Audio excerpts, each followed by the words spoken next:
Muhammad sallallahu alaihi wasallam. Yang pertama, saya salah undang. Saya dikasih tahu jam 10. Jadi saya datanglah jam 10.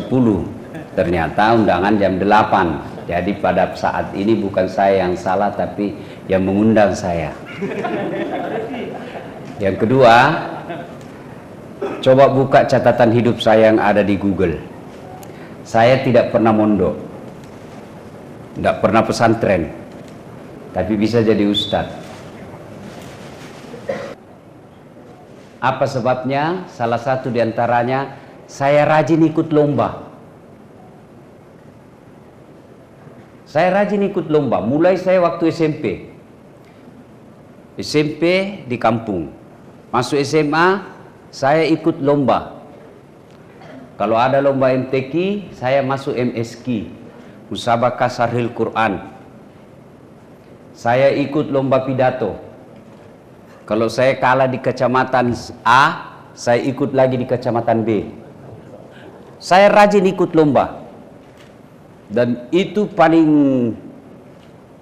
tidak enak kalau kita dapat giliran sudah tengah malam dan tidak ada penonton. Bayangkan kalau kita sudah siapkan ini naskah yang baik, tidak ada yang nonton, Ki. Jurinya juga sudah cakerudu. Coba, itu sudah dilalui semua. Dan paling enak kalau kita di penampilan pertama dan banyak yang nonton. Biasa saya bawa PT-PT sama teman. Saya bilang kalau kita menang, kita bagi-bagi hadiah. Ada cara saya waktu ikut lomba. Ku bagi memang temanku 4 bagian. Kamu di situ, kau di sini, kamu di sini. Kalau saya angkat dan saya ada kata, saya kasih kode, kasih ini, tepuk tangan kau nah. Nah, tepuk tangan mereka terpengaruh yang lain. Itu ada strategi. Jadi adik-adik sekalian, lomba bukan sekedar mencari juara, tapi lomba adalah bagian dari menempa diri. Semakin sering kita ikut lomba, semakin kita tahu apa yang baik untuk diri kita. Jadi jangan kecewa ketika gagal, apalagi sampai memfitnah juri. Ada persekongkolan. Bukan persekongkolan, kau memang toh masih ada kekuranganmu yang mesti diperbaiki. Ya. Nah, dede-dede sekalian, jangan ada sakwa sangka.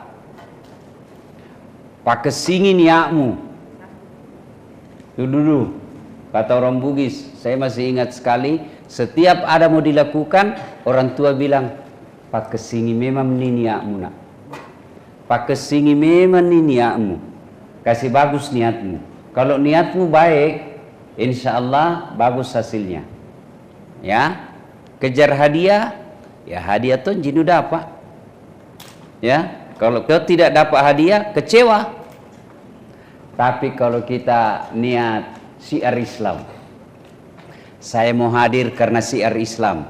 Saya mau hadir supaya ini MTQ Musabaqah Tilawatil Quran banyak yang hadir. Kasihan kalau lomba idol, banyak pesertanya. Ngantri sampai berjemur. Kenapa MTQ kurang? Jawabannya karena memang masuk surga itu tidak gampang. Kalau ada orang bilang masuk neraka, masuk surga susah, masuk neraka gampang, tak balik. Justru masuk neraka yang gampang, masuk surga yang gampang, masuk neraka susah. Apa maksudnya? Judi bayar, dapat polisi masuk penjara. Narkoba bayar, dapat polisi masuk penjara. Bersinah bayar, didapat istri kacau rumah tangga, ya toh? Dan itu semua penyebab masuk neraka. Sholat gratis, berjamaah gratis, mengaji gratis, pengajian gratis, naik haji kalau mampu pokok. Dan itu semua pintu masuk surga. Adik-adik sekalian, tidak banyak yang bisa saya sampaikan, tapi percayalah kehadiran kita di sini adalah sebuah ibadah. Insyaallah, niat kita ingin menggembirakan, ingin meramaikan, ingin mensyiarkan Al-Quran. Masya Allah, ada saatnya nanti Al-Quran akan menolong kita. Ada saatnya, pasti hakul yakin, ada saatnya Al-Quran yang akan menolong kita. Kalau di dunia ini Quran menjadi pegangan kita, ya aku dia gak kamu keteni kurangi, dia gak muite kurangi, dia membuat bati kurangi, dia tuh natu nabati bati kok mati kok. Begitu saja. Kalau kau tidak pernah urus Quran waktu di dunia, tidak pernah kau pegang-pegang Quran di dunia, tidak pernah kau lirik Quran di dunia, ya tidak lirik tongko itu nanti kalau mati mau diabaikan kita. Alhamdulillah. Adik-adik sekalian yang hadir, putri-putri cantik-cantik. Alhamdulillah. Cowok-cowoknya cakep-cakep. Tapi jantung aku baku lirik-lirik dulu. Ya kan? Nah, bedakan kita aktivis Islam dengan yang di luar. Bedakan kita orang yang selalu pegang Quran dengan orang yang ada di luar. Tentu ada bedanya. Kalau kita tidak ada beda, apa jipale? Nih? Nah, saya kira demikian. Saya tidak tahu apa lagi mau kujelaskan. Nah, kalau ada yang mau bertanya, saya kasih waktu. Silahkan. Saya ini semenjak sakit, saya bilang bersyukur kalian yang sehat. Mau sekali mak saya rasa ceramah. Kalau saya lihat YouTubeku waktu saya masih sehat, saya bilang segarnya saya punya wajah. Sekarang, ya silahkan. Asal jangan tanya Ustaz pilih presiden mana. Terima kasih Pak Ustaz. Saya masih sakit sampai sekarang. Alhamdulillah.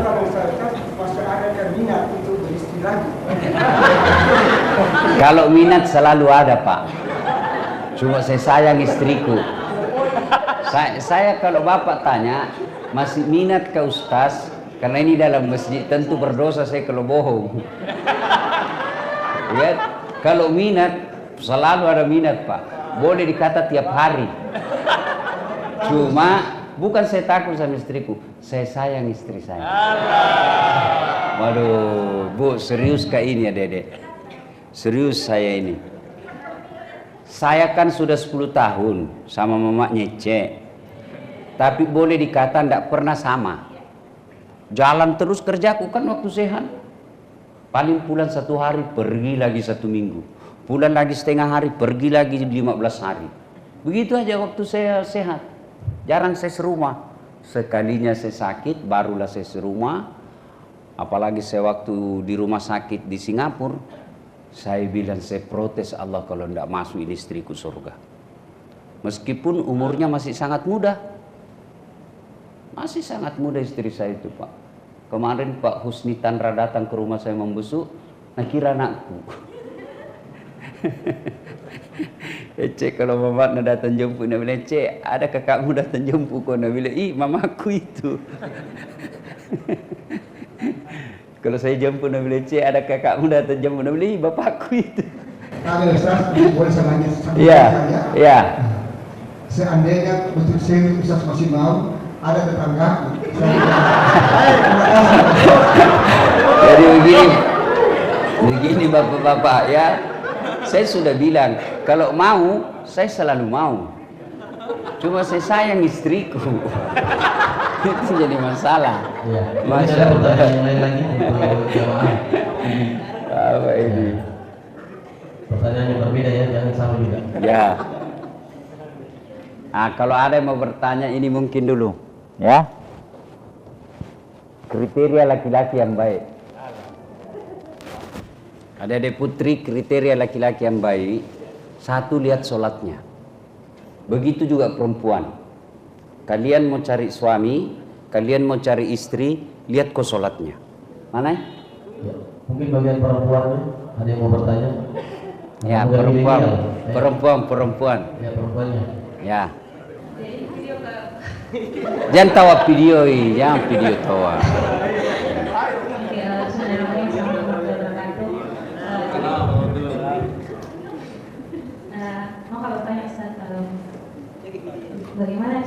tahu ada teman itu ada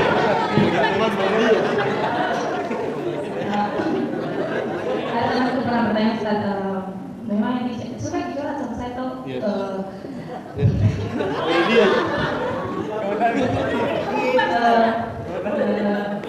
iya bertanya sama saya Ustaz, cuma tuh tidak tahu Kak mau bilang apa sama dia, jadi mungkin mau tanya bagaimana caranya, dia bilang begini sama saya, bagaimana caranya yakinkan ini pasangannya untuk segera ini ya.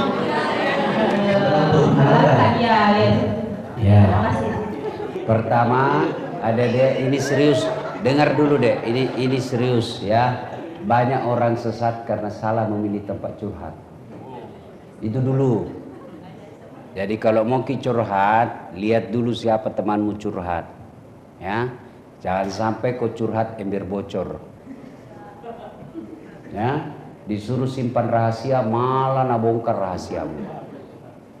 Besok-besok ada yang mau lamar kau, rahasiamu yang tadi itu sangat rahasia, terungkap gara-gara tempatmu curhat salah tempat. Ya, curhat kepada ibu bagus. Karena itu orang tua, tidak mungkin kasih kau jalan keluar yang keliru.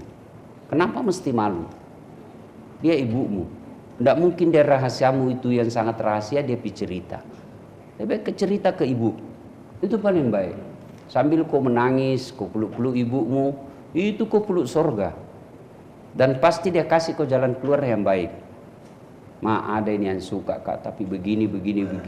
Itu jauh lebih tepat kamu tempat curhat kepada ibumu.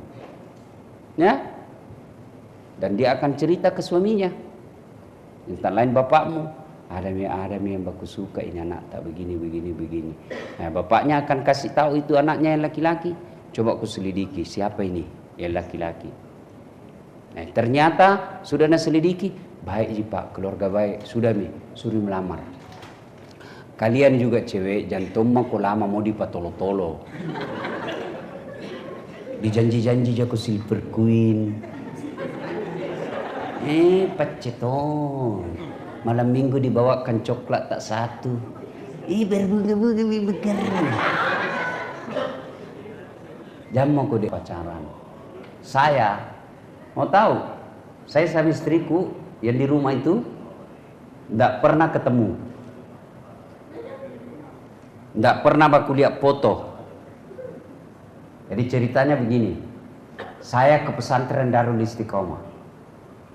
Sebelumnya saya lagi di bandara ketemu Prof. Penny Haju, dosen guru besar FKM Unhas. Dia bilang, Ustaz menikah kok, tidak enak jadi mubalik tidak ada istrimu. Mubalik kiri kanan nasihat perkawinan, baru kau tidak ada istrimu. Saya bilang, tidak ada, langsung dia bilang, ada keluargaku sarjana Quran di Gorontalo, kalau kau mau. Baiklah, pulang dari Malaysia, baru kita pergi lihat, kenalan. Pergilah saya Malaysia. Waktu itu saya lagi ambil S3. Nah, sudah pulang dari sana, tiba-tiba saya lagi mengajar. Saya kan dosen di Sospol Unhas. Saya lagi mengajar, tiba-tiba na SMS, Kak, belum ada WhatsApp waktu itu. SMS. Woi, bagaimana? Mau ikut pergi acara nikah massal? Waktu itu di Darul Istiqomah ada nikah 40 pasang. Dan menikah 16 tahun, 17 tahun. Cepat-cepat menikah semua perempuannya. Lalu dia bilang apa? Tidak bisa menghafal kalau jatuh cintai. Kalau dikasih menikahi, hafalannya fokus. Sudahlah, ikutlah saya. Begitu saya ikut, tiba-tiba ada ibu-ibu disebut namanya. Padahal ada gubernur, ada ketua DPR waktu itu. Tapi ini disebut, terima kasih kepada Ibu Haji Nadira yang telah membantu acara ini. Saya tanya Prof. Penny, siapa itu?